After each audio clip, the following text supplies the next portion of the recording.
ଚାଲନ୍ତୁ ଆଜି ବନେଇବା ଆମ ସମସ୍ତଙ୍କ ପ୍ରିୟ ଶୁଖୁଆ ଚଡ଼ଚଡ଼ି। ପ୍ରଥମେ ମୁଁ ଗରମ ପାଣିରେ ଟିକେ ଶୁଖୁଆକୁ ବତୁରାଇ ଦେଇଥିଲି।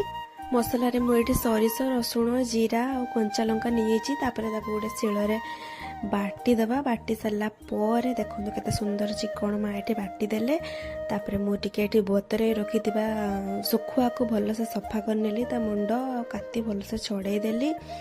ତାପରେ ତାକୁ ଭଲ ଭାବରେ ଧୋଇ ଆଣି ଗୋଟେ କଡ଼େଇରେ ତେଲ ପକେଇ ମୁଁ ସେଗୁଡ଼ାକୁ ଭଲରେ ଭାଜି ନେଲି। ଟିକେ ଲୁଣ ଆଉ ଟିକେ ହଳଦୀ ପକେଇ ଭାଜି ନେଲି। ଭାଜି ସାରିଲା ପରେ ସେଗୁଡ଼ାକୁ ଟିକେ ଖୋଲି ନେଲି। ଖୋଲି ସାରିଲା ପରେ ପୁଣି ସେ କଡ଼େଇରେ ତେଲ ପକେଇ ଆଉ ପିଆଜ ପକେଇ ନେଲି। ପିଆଜ ପକେଇ ସାରିଲା ପରେ ଟମାଟୋ ପକେଇ ନେଲି। ଟମାଟୋକୁ ଟିକେ ଭାଜି ସାରିଲା ପରେ ସେଠି ମସଲା ବାଟିକି ରଖାହେଇଥିବା ମସଲା ପକେଇ ନେଲି।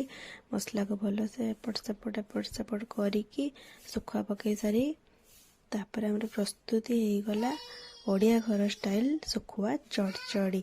କାହାକୁ କାହାକୁ ଶୁଖୁଆ ଭଲ ଲାଗେ କମେଣ୍ଟରେ ଜଣାନ୍ତୁ।